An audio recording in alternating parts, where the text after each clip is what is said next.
Nós estamos de volta com o Band Cidade para fazer uma correção. Eu falei agora há pouco, no primeiro bloco, que a cesta básica de Florianópolis tinha fechado o mês com valor de R$ 490, mais ou menos.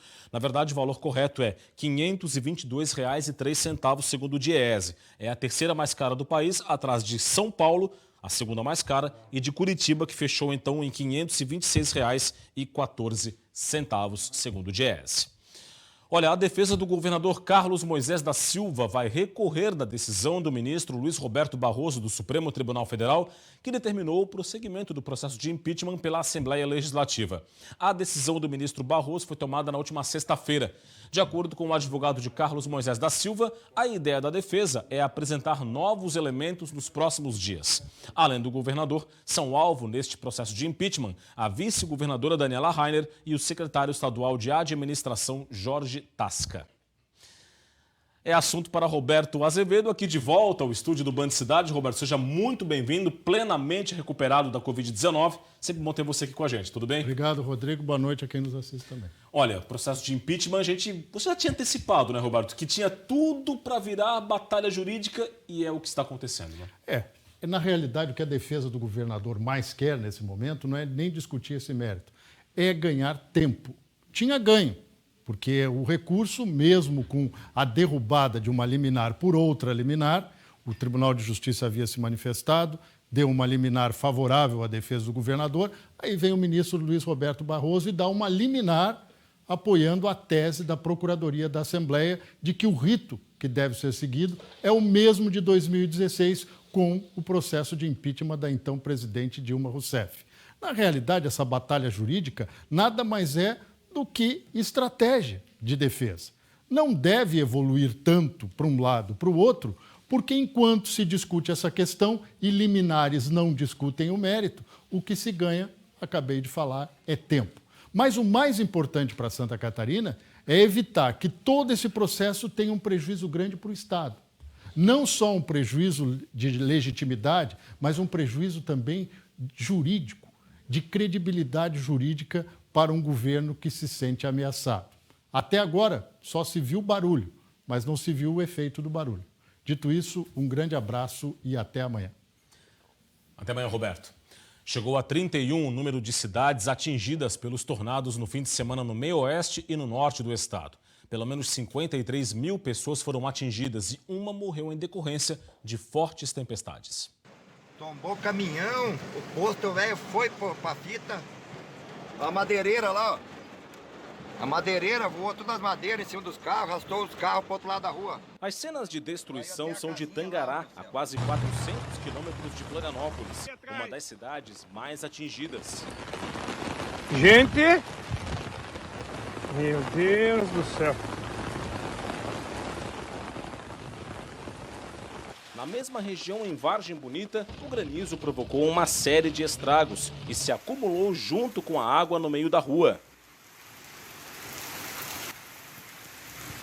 A ventania provocou destruição em 31 cidades do meio-oeste catarinense. Mais de 5 mil casas e 115 indústrias foram afetadas. 850 pessoas estão desabrigadas. Durante todo o fim de semana, equipes da Defesa Civil enviaram lonas, colchões e telhas para as comunidades atingidas.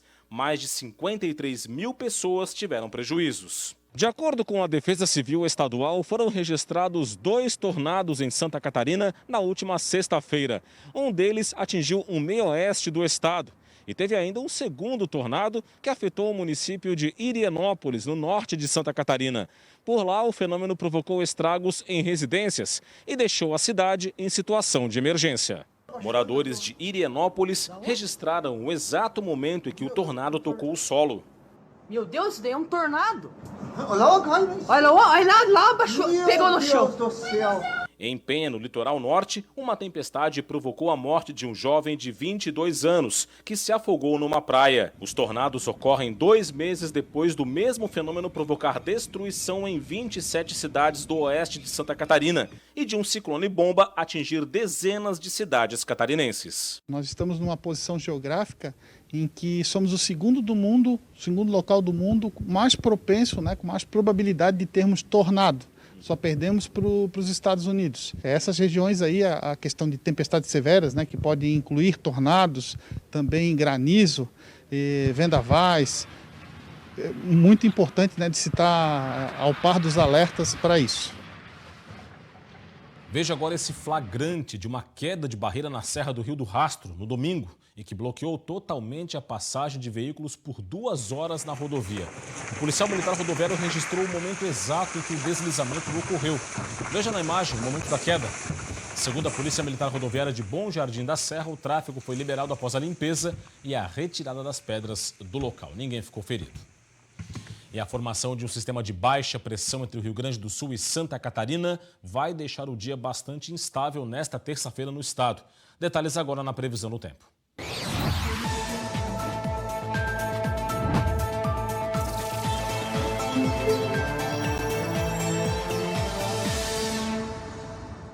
A terça-feira vai ser instável, com nebulosidade e chuva em todas as regiões. À tarde e à noite tem condição para temporais isolados em Santa Catarina, com chuva forte em curto espaço de tempo, chance de queda de granizo e rajadas intensas de vento. As áreas mais propensas são o oeste, o norte e a Grande Florianópolis. As temperaturas vão estar amenas. Na capital, mínima de 16 e máxima de 20 graus. Em Joinville, variação entre 13 e 18. Em Lages, mínima de 11 e máxima de 16. E em Chapecó, mínima de 13 e máxima de 18 graus. Vamos voltar a falar sobre o coronavírus agora. Mesmo depois de alguns meses, o cidadão ainda tem dúvidas quanto ao uso de máscaras. Veja agora os mitos e verdades sobre esse acessório essencial neste momento para a sociedade, na reportagem do João Paulo Cardoso. Ela se modernizou e ganhou estilos e cores bem diferentes. Mas as opiniões sobre o uso de máscaras são bem particulares. Incomoda um pouco, dói. Aqui sufoca muito, né? Ela incomoda bastante. Se eu pudesse, ficava sem. Mas é obrigatório porque senão a gente pega corona. O uso de máscaras é considerado pelos especialistas e pela Organização Mundial da Saúde necessário no combate ao vírus da Covid-19. Mas ainda tem muita gente com dúvidas sobre a utilização desta proteção. Eu posso usar qualquer máscara em qualquer tipo de ambiente? Nós devemos utilizá-las em locais e momentos adequados. Por exemplo, as máscaras chamadas N95 devem ser utilizadas em ambiente hospitalar, como unidade de terapia intensiva, durante a intubação de pacientes ou a execução de exames como broncoscopias. As máscaras cirúrgicas, como essa que eu estou utilizando no momento, elas podem ser utilizadas também em ambiente hospitalar, mas em áreas onde há menor geração possível desse tipo de gotículas ou aerossóis. Já as máscaras de pano de tecido utilizadas nas ruas ou nos ambientes não hospitalares, elas têm também um poder de filtração interessante, em torno de 70%. E as dúvidas não param por aí. A máscara de tecido é eficaz contra o coronavírus? Que nenhuma máscara é 100% segura, mas elas reduzem riscos. E sim, temos que saber utilizá-las. A utilização correta da máscara é tão importante quanto utilizá-las. Devido à maior dificuldade de respiração, a utilização do acessório tem gerado receio entre muita gente. Usando a máscara, nós respiramos dióxido de carbono? O uso de máscara não vai fazer você reter o gás carbônico no organismo. Eu gostaria de saber se com as máscaras nós respiramos menos oxigênio. Isso não é verdade.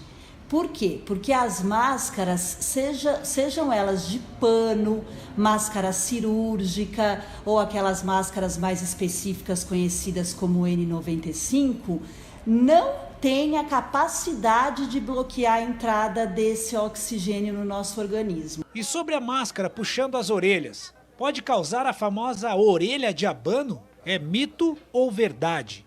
Não, tá, gente? Isso é um mito. Mesmo que incomode, que às vezes cause até dor, ela não vai torcer a cartilagem a ponto da orelha sair do lugar não, tá, gente? Pelo jeito, elas vão continuar a fazer parte do cotidiano dos brasileiros, pelo menos até o final do ano. Enquanto isso, na dúvida, use máscara. No futebol, a rodada completa da Série B e C é destaque no próximo bloco. O Figueirense tinha a missão de encerrar o jejum e conquistar a primeira vitória na segundona, só que recebeu o Cruzeiro, que manteve a invencibilidade. A gente já volta.